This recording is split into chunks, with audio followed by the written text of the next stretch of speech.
Halo semua, terima kasih telah bergabung dengan saya. Hari ini saya akan memberikan sedikit tutorial mengenai instalasi dan konfigurasi Docker di Linux Ubuntu.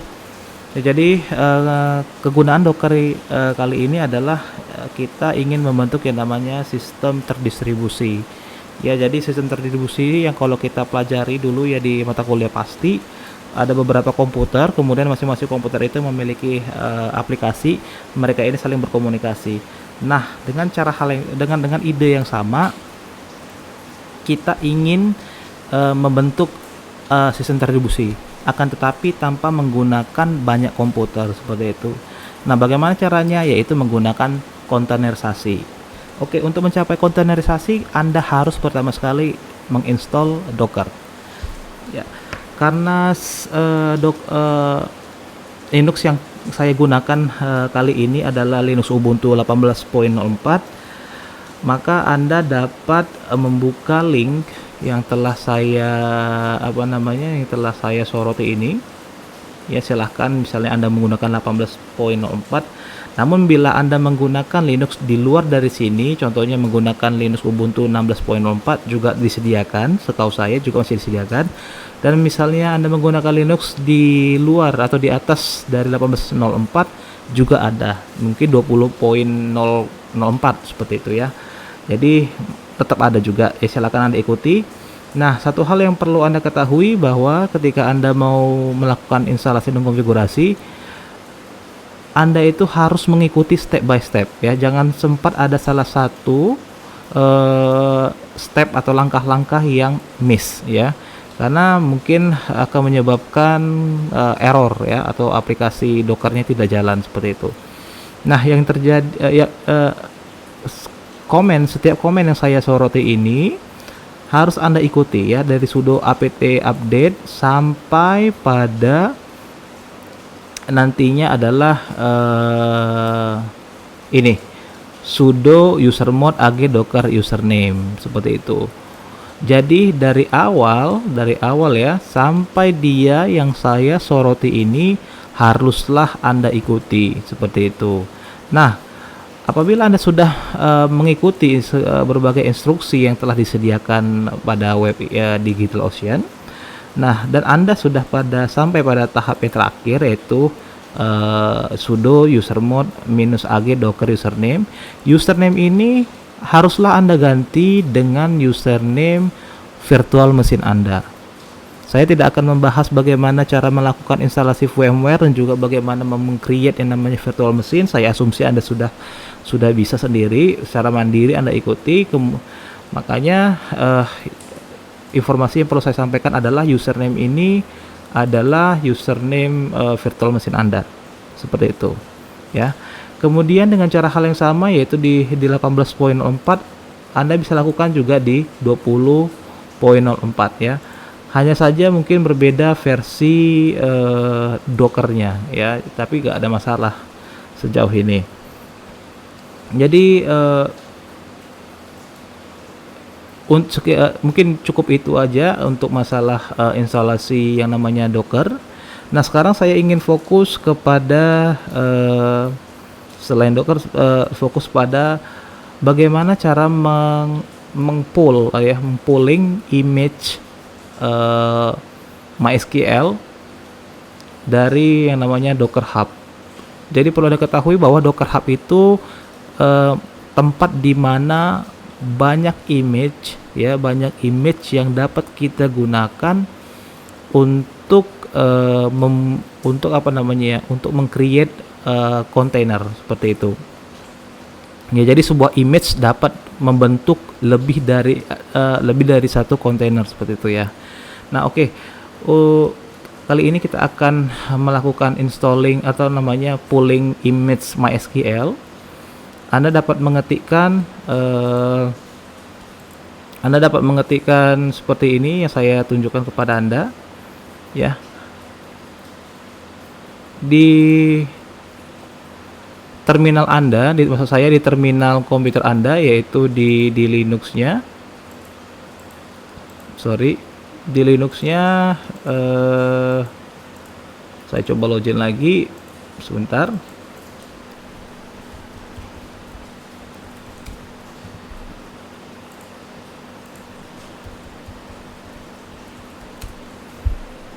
Nah, di sini Anda telah membuka terminal. Terminal itu merupakan sebuah aplikasi yang digunakan untuk berbagai hal. Salah satunya adalah melakukan instalasi, ya. Nah, jadi komen atau perintah untuk melakukan pooling image MySQL dapat Anda ketikkan atau Anda bisa copy paste lebih gampangnya ke dalam terminal yang sudah Anda buka, ya. Nah, ini Anda lakukan setelah Anda berhasil menginstall Docker. Jadi jangan pernah lakukan Docker pull bla bla bla bla bla sebelum Anda melakukan instalasi Docker. Nah, ketika Anda sudah mengetikkan Docker pull dan lain sebagainya, Anda tinggal ketik enter. Apabila Anda sudah pernah menginstall atau menarik image maka akan ada status image is up to date. Jadi tidak perlu lagi menarik image dari Docker Hub seperti itu. Nah, jadi setelah Anda berhasil menarik image dari Docker Hub, Anda harus membuat yang namanya virtual NIC, ya. Jadi kalau kita jadi virtual NIC ini digunakan untuk komunikasi antar si kontainer, ya, komunikasi antar kontainer dan juga antar host dan kontainer seperti itu. Jadi bisa saja si host kita ini, kali ini saya menggunakan Windows, bisa langsung berkomunikasi dengan kontainer saya si MySQL seperti itu. Misalnya, ya, ini sudah jalan semua service, baik itu MongoDB server dan juga MySQL server. Nah, jadi supaya bisa komunikasi antara host kita, saya ini adalah hostnya Windows, maka perlulah yang namanya virtual NIC, ya. Bagaimana caranya? Pertama sekali yang perlu Anda lakukan adalah di terminal Anda harus mengetikkan ifconfig. Tujuannya apa? Tujuannya ifconfig. Oke. Sudo ifconfig. Tujuannya adalah Anda mau melihat NIC yang sebenarnya, ID NIC sebenarnya. Maksudnya bagaimana? Jadi kalau Anda perhatikan di sini ada ENS33, ada Docker 0, ya. Ini ID-nya, ya. Seperti itu. Nah, ID NIC saya yang sebenarnya itu adalah ENS33. Oleh karena itu saya ingin melakukan atau ingin membuat bentuk virtualnya ENS33, ya, sebanyak 2 buah nanti. Yang pertama itu adalah ENS331 dan ENS332. Yang pertama ini digunakan untuk IP address-nya si MySQL, ya.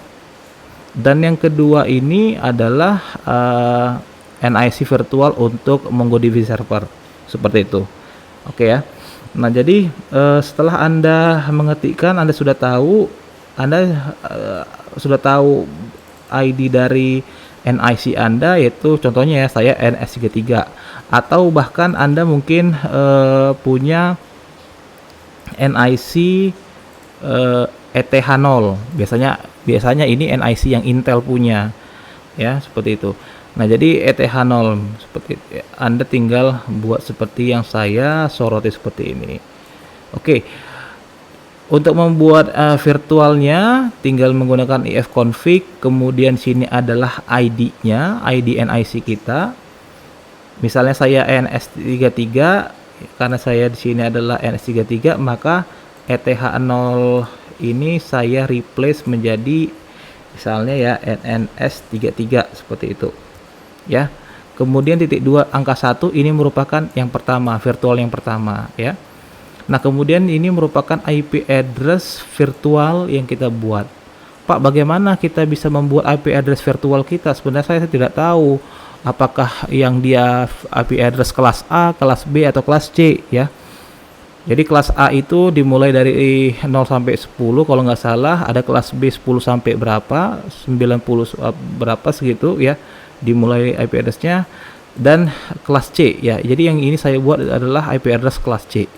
Nah, bagaimana saya bisa menentukan, Pak, apakah saya kelas C atau kelas B? Tentukan itu, penentuannya itu dari ifconfig yang Anda lakukan di terminal ya, dari terminal yang dilakukan. Nah, ini contohnya. Ketika Anda melihat ENS33 contohnya ya, saya IP address-nya 192.168.152 di akhirnya. Ini artinya saya adalah kelas C. Kalau seandainya Anda membuat kelas B, ya contohnya misalnya, atau kelas A, misalnya 10.1.1.2 contohnya, dia tidak akan bisa berkomunikasi seperti itu, karena kelasnya sudah berbeda. Ya, perlu Anda setting banyak settingan untuk bisa IP address A untuk berkomunikasi dengan IP address kelas C seperti itu ya. Nah, kita tidak akan membahas itu. Kita cukup mengikuti aturannya, kelas C ya kelas C ya. Kemudian IP address yang akan kita buat nanti untuk virtualnya jangan pernah sama atau jangan pernah ada ya yang sudah dibuat sebelumnya. Jadi harus benar-benar IP address-nya itu unik ya. Nah, IP address yang unik yang untuk saya sendiri buntutnya adalah 222 seperti itu. Selebihnya itu biasanya sama. 255 itu triple ya, 3 kali seperti itu. Kemudian jangan lupa keyword up supaya dia langsung dikenali. Nah, setelah Anda mengetikkan komen yang saya soroti ini, maka Anda bisa make sure, memastikan dengan cara memastikan apakah itu sudah terdaftar ya virtualnya. Anda lakukan lagi sudo ifconfig, kemudian secara otomatis Anda akan melihat yang baru ya, yaitu 222. Nah, itulah cara bagaimana kita membuat versi virtual NIC-nya. Nah, setelah Anda berhasil membuat virtual NIC, Anda jalankan Docker-nya ya, Docker image dari si MySQL. Ya, jadi harus selesai dulu Docker-nya ini di-download kurang lebih 400 megaan. Kemudian Anda jalankan, Anda create yang namanya virtual NIC. Setelah Anda berhasil membuat virtual NIC, kemudian Anda buat atau Anda jalankan image tersebut. Ketika Anda menjalankan sebuah image, yang terjadi adalah Anda sedang membuat sebuah instance ya. Sebuah instance ini di dalam Docker disebut dia dengan container ya. Jadi sebuah image bisa dijalankan berulang-ulang kali sampai terhingga ya. Hasilnya apa? Yaitu container seperti itu. Nah, di sini ketika Anda menjalankan perintah yang ketiga, docker run min d minus name segala macam. Nah, ini MySQL password yang saya set adalah root ya. Silakan terserah Anda untuk men-set passwordnya apa ya. Nah, kemudian IP address yang sudah kita buat tadi yang ini versi virtualnya itu dimasukkan ke dalam command line yang ketiga ya. Nah, perlu Anda ketahui bahwa port default untuk MySQL itu 33.06. Nah, saya ingin mengubah ya, untuk mengubah jadi orang atau aplikasi yang akan menggunakan yang namanya MySQL container saya, dia harus melalui port lain, bukan 3306 ya. Pak, bagaimana bisa nggak kira-kira saya menggunakan port yang sama, tidak perlu ubah-ubah? Silahkan, tapi saya buat port yang baru supaya bisa membedakan ya. Nah, jadi aplikasi lain atau ya klien dapat terhubung dengan MySQL container saya dengan mengakses yang namanya IP address ini, di mana portnya adalah 6603 seperti itu. Ya, setelah Anda berhasil menjalankan komen yang ketiga ini, Anda pastikan bahwa Docker MySQL Docker Anda itu jalan dengan sempurna. Caranya bagaimana? Caranya dengan mengetikkan docker ps ya. Nah, di sini kalau Anda berhasil, maka kontainernya ID-nya ada, kemudian image-nya ada, kemudian di sini adalah komen yang Anda masukkan tadi, kemudian di sini adalah port dengan IP address yang Anda expose. Ini maksud saya adalah exposing IP address dan juga port ya. Jadi untuk bisa berkomunikasi antar aplikasi, yang harus Anda sediakan adalah IP address dan juga port. Ingat itu ya. Nah, jadi itulah untuk MySQL. Nah, sedangkan untuk apa namanya ya? Ini saya buat host. Host maksudnya adalah sorry. Oke. Ini saya buat host maksudnya adalah virtual machine. Bukan host mesin saya yaitu Windows, bukan ya, tapi maksudnya adalah virtual machine. Nah, oke, sekarang setelah Anda berhasil menjalankan image MySQL, sekarang Anda layak menjalankan mengeksekusi kontainer yang telah Anda buat ya, dengan cara docker exec min it, kemudian ini merupakan name-nya, kemudian diikuti oleh komen MySQL min u untuk root ya, username-nya root, password-nya adalah yang telah Anda berikan ya, seperti yang saya highlight di notepad ini, seperti itu ya. Itu adalah root juga. Nah, setelah Anda berhasil masuk, contohnya seperti ini. Sebentar ya. Setelah Anda berhasil, contoh seperti ini.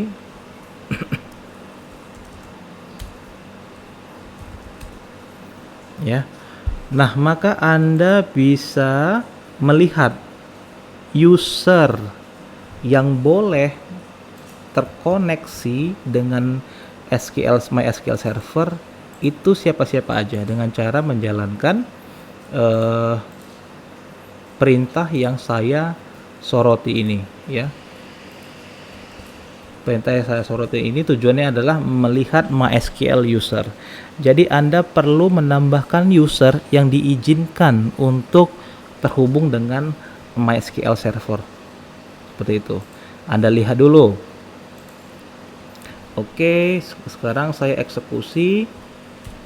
Nah, di sini sudah ada ya IP address yang diizinkan untuk terkoneksi. Nah, kalau Anda lihat di sini yang saya soroti, ini merupakan IP address virtual mesin saya. Ya. Jadi virtual mesin saya ini diperbolehkan berkomunikasi dengan kontainer saya, kontainer yang MySQL container. Seperti itu ya, jadi diizinkan dia untuk terkoneksi dengan MySQL container. Contohnya bagaimana Pak? Bisa nggak didemokan? Baik, saya akan demokan. Saya akan menambahkan tab baru di sini.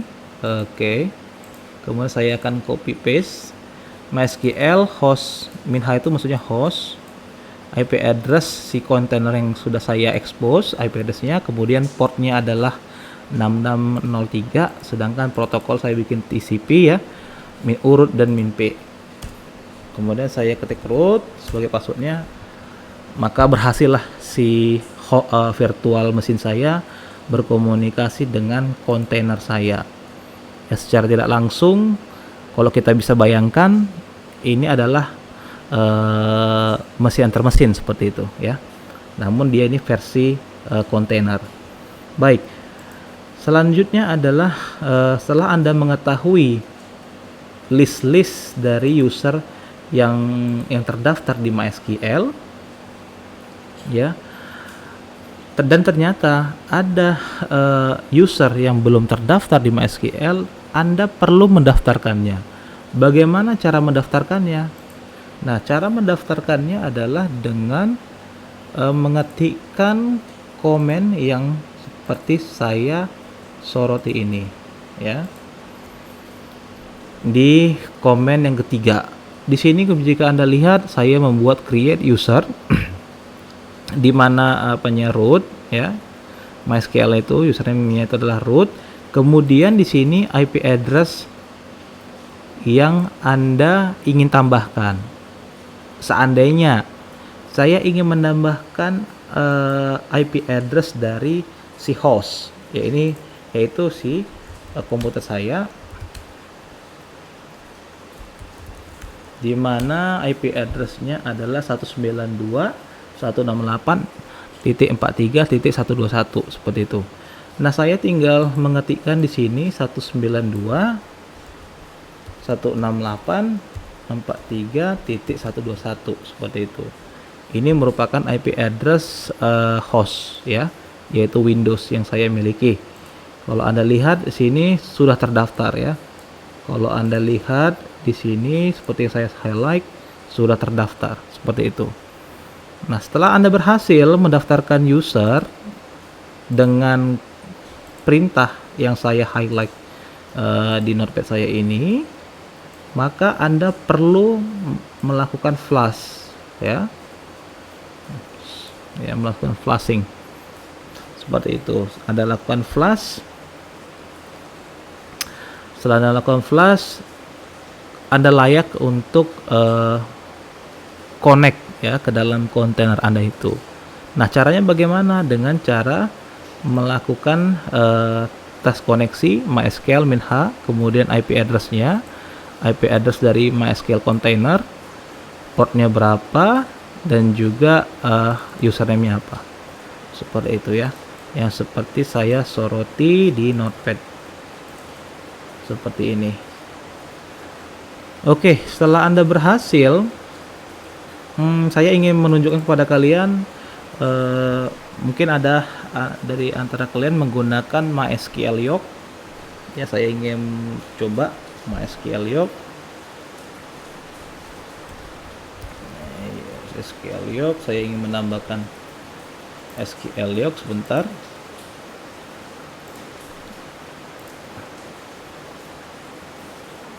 Ya, di sini saya ingin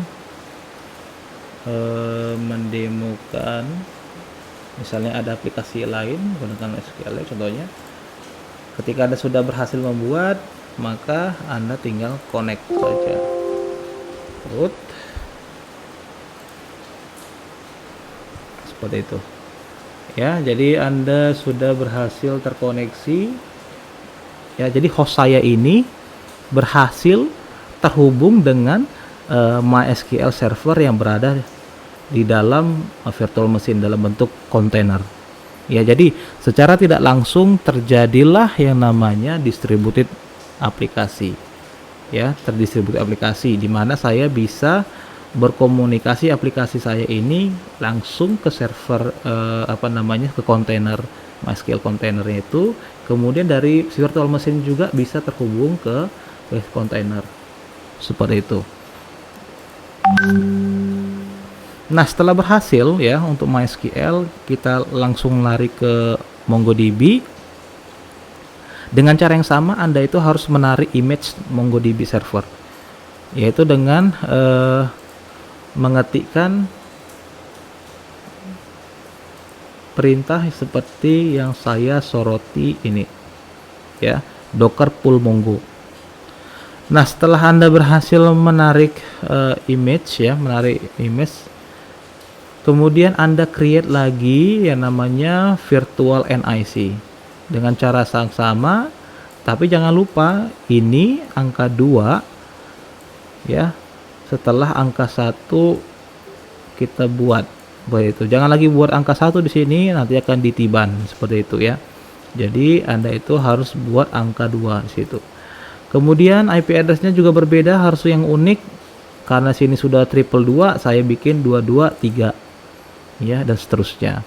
Nah, setelah Anda berhasil membuat yang namanya virtual NIC, maka Anda dapat menjalankan MongoDB server dengan cara, ya, yang saya soroti ini, ya.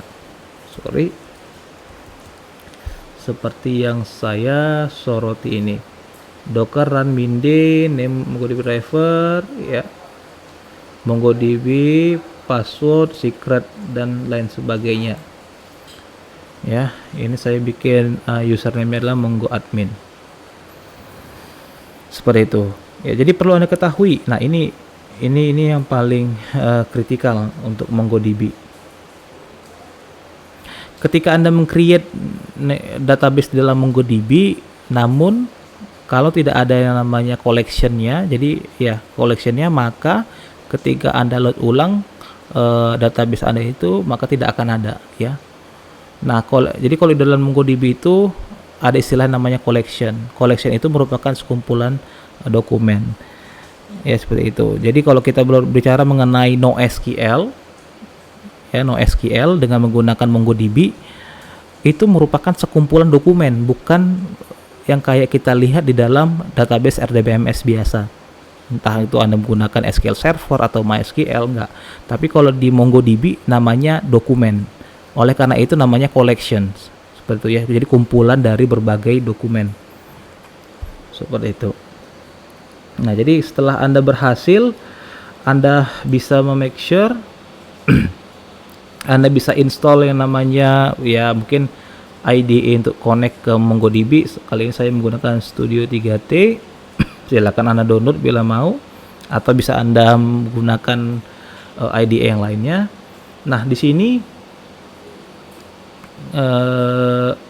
ketika Anda connect ke ya sebentar, ketika Anda connect ke ini ke IDE-nya, Anda ingin terkoneksi.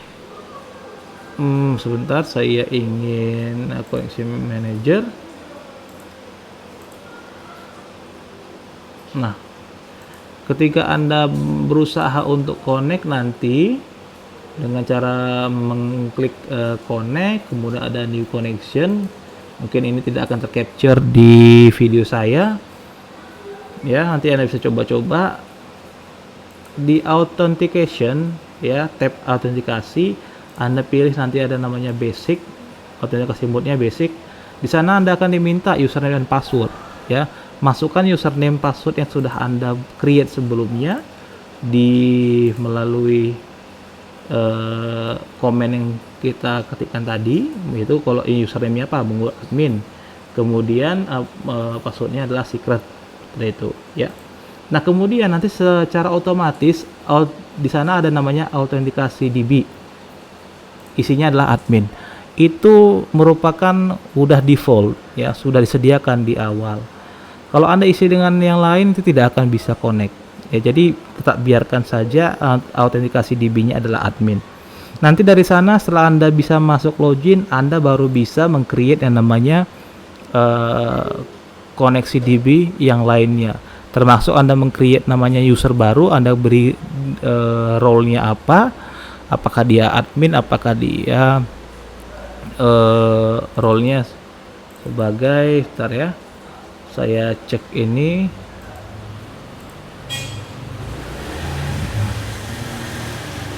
Sebentar, saya bisa cek manage user.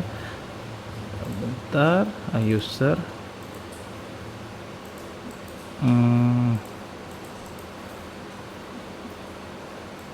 Manage roles.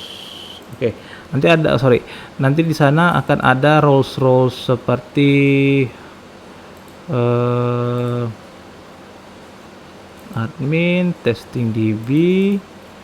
Saya lihat users MongoDB.